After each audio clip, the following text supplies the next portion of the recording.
Hello everyone, मैं हूं आपकी एजुकेटर नीति और हम लोग कर रहे हैं class 12th CBSE examination term 2 की रिवीजन। तो हम लोग ऑलरेडी 2 वीडियोस को अपलोड कर चुके हैं जिसमें एग्रीगेट डिमांड, एग्रीगेट सप्लाई के बारे में बताया गया था और consumption function, slope of C line के बारे में भी हम लोग स्टडी कर चुके हैं। जिन लोगों ने भी वो वीडियो नहीं देखी है तो प्लीज़ आप लोग लिंक जो है उसका डिस्क्रिप्शन बॉक्स में देख सकते हैं और वहाँ से वो वीडियोस जो हैं वो देख सकते हैं। हमारा जो थर्ड वीडियो है, हमारा जो थर्ड लेक्चर है वो है regarding slope of S line. तो चलिए आइए देखते हैं हमारे लेक्चर को। तो हमारा जो लेक्चर है that is lecture number 3, that is regarding the slope of S line. तो हमारा जो स्लोप है एस लाइन का वो हमारा मार्जिनल प्रोपेंसिटी टू सेव को बताता है। किसको बताता है? मार्जिनल प्रोपेंसिटी टू सेव को बताता है। तो ये स्लोप ऑफ एस लाइन का मतलब क्या है? इसका मतलब है कि इंक्रीज इन इनकम की वजह से सेविंग्स में कितना इंक्रीज आया, तो उस रेट को, जिस रेट से एस में इंक्रीज आया है या चेंज आया है with the change in income, उस रेट को हम लोग स्लोप ऑफ सी लाइन या एमपीएस बोलते हैं। क्या बोलते हैं? स्लोप ऑफ एस लाइन या एमपीएस बोलते हैं। ठीक है, same as the definition of which consumption function है ना।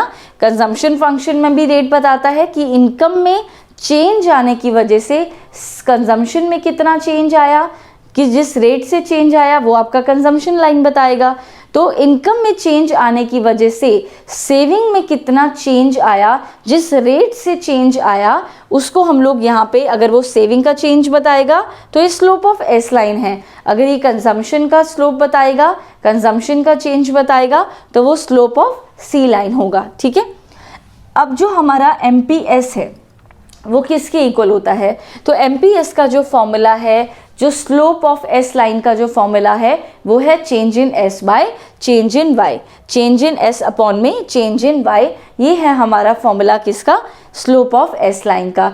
चेंज इन एस का मतलब है change in savings, change in Y का मतलब है चेंज इन इनकम। ठीक है, और जो हमारी वैल्यू है एमपीएस की वो किसके बीच में लाई करती है? तो जो वैल्यू है आपकी एमपीएस की, मार्जिनल प्रोपेंसिटी टू सेव की, वो लाई करती है 0 से 1 के बीच में। तो आइए इसको और डिटेल में स्टडी करने के लिए देख लेते हैं ये टेबल, जो कि मैंने आपको प्रीवियस वीडियो में भी बताई थी कि वाई हमने लिया, सेविंग हमने लिया, चेंज इन इनकम लिया और चेंज इन क्या लिया? सेविंग लिया। तो y की अगर हम लोग बात करें, again table will be same, 0, 100, 200, 300 and 400 saving. जैसे कि हमने प्रीवियस वीडियो में आपको बताया था कि आपकी जो सेविंग है उसका फॉर्मूला होता है y माइनस सी। तो उसकी हेल्प से हमने क्या निकाला था? सेविंग निकाला था। तो सेविंग्स हमारा आया था -40, -20, 0, 200, 40, जिसमें मैंने आपको बताया था कि जब आपकी कंजम्पशन इनकम से ज़्यादा होती है तब आपकी सेविंग्स नेगेटिव होती हैं, जब आपकी कंजम्पशन इनकम के बराबर होती है तब आपकी सेविंग 0 होती है, और जब आपकी इनकम कंजम्पशन से ज़्यादा होती है तब आपकी सेविंग्स क्या होती हैं? पॉजिटिव होती हैं। तो चलिए देख लेते हैं कि इनकम में और सेविंग में कितना कितना चेंज आया। तो यहाँ से अगर आप टेबल देखेंगे तो आप बिल्कुल टेबल देखते ही बता सकते हैं कि इनकम में कितना चेंज आया है? 100 का चेंज आया है, और सेविंग्स में भी कितना चेंज आया है? 20 का चेंज आया है। -40 से -20 हुआ, 20 का चेंज है। 0 और 200 के बीच में, 0 और 20 के बीच में 20 का चेंज है। 20 - 0 अगेन 20 एंड 40 - 20 विल अगेन 20। यानी कि सेविंग जो है वो कांस्टेंट है at every level of income, that is 20। अगर आपने इससे पहले वाली वीडियो देखी हो तो उसमें हमने देखा था कि कंजम्पशन हमारी कांस्टेंट थी, दैट इज 80, है ना। और यहाँ पे हम लोग देख रहे हैं कि सेविंग हमारी कांस्टेंट है, दैट इज 20। तो ये हमारा हो गया सेविंग, ये हमारा हो गया इनकम। ठीक है, तो जैसे ही हम लोग टेबल देख लेंगे तो टेबल देखने के बाद हमारा नेक्स्ट स्टेप क्या होता है कि हम लोग डायग्राम्स को देखें। तो डायग्राम में वाई एक्सिस पर हम लोग क्या दिखाएंगे? सेविंग, और एक्स एक्सिस पे हम लोग क्या दिखाएंगे? इनकम। तो यहाँ पे क्योंकि सेविंग जो है हमारी माइनस से स्टार्ट होती है, 0 से होते हुए पॉजिटिव जाती है, तो यहाँ पे हम लोग -s करेंगे, देन 0 और देन क्या कर लेंगे? पॉजिटिव। कोई भी 2 पॉइंट्स हमने जैसे कि यहाँ पे लिए और यहाँ पे चेंज इन एस और चेंज इन वाई को हमने डिपिक्ट किया, और जिनकी हेल्प से हमें क्या मिलेगा? एमपीएस मिलेगा, that is slope of S line, saving line. तो ये इसका फॉर्मूला क्या हुआ, change in S by change in Y. Change in S है हमारा 20, तो यहाँ पे पुट करेंगे that is 20। Change in Y है हमारा 100, तो यहाँ पे पुट करेंगे 100। तो 20 अपॉन में अगर हम लोग 100 करेंगे तो दैट विल बी 0.2। क्या आएगा, 0.2। ठीक है, तो बेटा ये था हमारा सेविंग फंक्शन।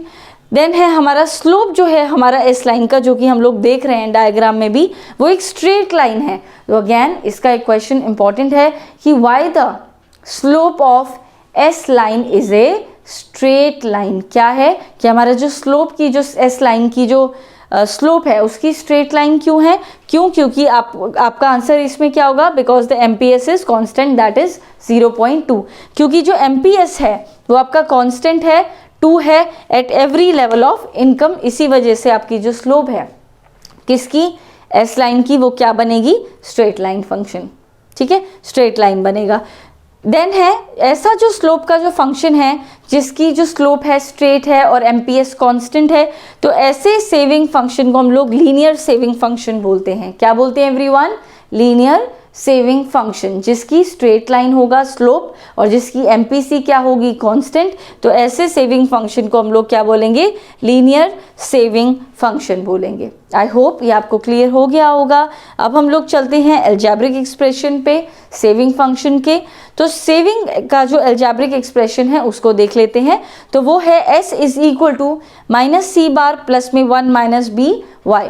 अब यहाँ पे s का मतलब है सेविंग्स, माइनस सी बार का मतलब है ऑटोनोमस कंजम्पशन है लेकिन नेगेटिव है।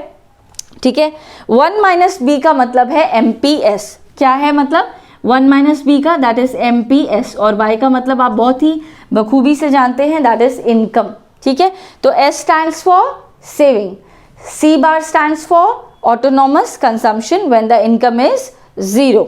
Then 1 minus B stands for MPS, that is marginal propensity to save, and Y stands for income। ठीक है, तो ये है हमारा अलजेब्रिक एक्सप्रेशन जिसकी हेल्प से हम लोग जो सेविंग की अमाउंट है उसको कैलकुलेट कर सकते हैं। तो this is all regarding the slope of S line.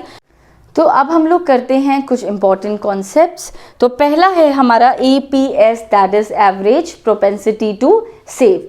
तो APS क्या है, it is the ratio of the total saving and the total income. तो ये जो रेशियो है टोटल सेविंग का टोटल इनकम के साथ, तो इस रेशियो को हम लोग क्या बोलते हैं, APS बोलते हैं। फॉर्मूला बिल्कुल आपकी आंखों के सामने है, that is APS is equal to में S over Y, that is income over Y, that is income. ठीक है, अब हम लोग करते हैं क्या, APC। APC का फुल फॉर्म होता है एवरेज प्रोपेंसिटी टू कंज्यूम। ठीक है, अब सेम डेफिनेशन जो है आपको लिखनी है और आपको सिर्फ कॉपी पेस्ट करना है। आपको बस सेविंग का इंटरचेंज करना है कंजम्पशन के साथ, सी को चेंज करना है एस से, एस को सी से। तो यहाँ पे एपीसी की अगर मैं बात करूँ तो it is the ratio of the total consumption and the total income, यानी कि टोटल कंजम्पशन का जो रेशियो है टोटल इनकम के साथ वो यहाँ पर लेना है, and that will be APC, that is C over में वाई। नेक्स्ट इंपॉर्टेंट है दैट इज कि एपीसी और एपीएस का जो समेशन होता है वो क्या होता है, कितना होता है, तो वो होता है 1। क्या होता है आपका 1। अब यहाँ पे एपीसी का मतलब क्या है, आपका एपीसी का मतलब है सी बाय वाई। ठीक है, यहाँ पे एपीएस का मतलब क्या है, एस बाय वाई। दोनों का समेशन कितना आना चाहिए एवरीवन, 1 आना चाहिए। अगर आप यहाँ पे पूरे को देखें, क्या आप एलसीएम ले सकते हैं कि y नीचे है, यहाँ पे भी y नीचे है, तो एलसीएम में y आएगा और यहाँ पे करेंगे c प्लस s। ठीक है, और आपको बहुत अच्छे से पता है कि कंजम्पशन प्लस सेविंग्स को ही क्या बोलते हैं, इनकम। तो जब आप कट करेंगे तो इसका आंसर 1 आएगा। इसी वजह से बोलते हैं कि एपीएस और एपीसी इन दोनों का जो समेशन है वो क्या आता है, 1 आता है। नेक्स्ट हम लोग पढ़ते हैं एमपीएस और एमपीसी के बारे में।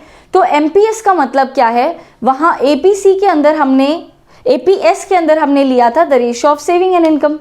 लेकिन अगर मैं रेशियो लेती हूँ of additional savings and additional income, तो ये हमारा क्या बन जाता है, एमपीएस बन जाता है। ठीक है, यानी कि एडिशनल सेविंग का एडिशनल इनकम के साथ रेशियो लेंगे तो एमपीएस बनेगा, सेविंग का इनकम के साथ लेंगे simple without any additional information, तो ये हमारा सिंपल बन जाएगा, एपीएस बन जाएगा। सेम इसी तरीके से एपीसी में हम लोग रेशियो लेते हैं टोटल कंजम्पशन का टोटल इनकम के साथ, तो हम लोग MPC में क्या लेंगे, ratio of change in consumption and change in income, तो वो हम लोग लेंगे MPC में।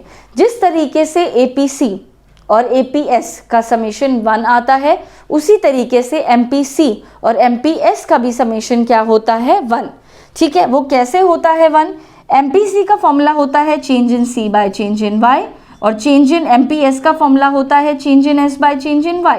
ठीक है, अगर हम लोग इसका LCM ले तो ये आएगा चेंज इन Y, LCM दोनों साइड पे न्यूमरेटर डिनोमिनेटर जो है that is change in Y, तो नीचे चेंज इन Y आ जाएगा डिनोमिनेटर में, और ऊपर आएगा change in S bye change in C। ठीक है, अब आपको पता होगा जब Y आपका C प्लस S के बराबर है तो चेंज इन Y भी change in C plus change in S के बराबर होगा। इसका मतलब change in C plus change in जो S है वो जो है मिलकर के क्या बनते हैं, change in Y, again change in Y divide by change in Y will be 1। तो इसलिए बोला जाता है कि आपका जो MPC और MPS जो है उसका समेशन क्या होता है, 1 होता है। क्लियर? तो this is all about APC and APS।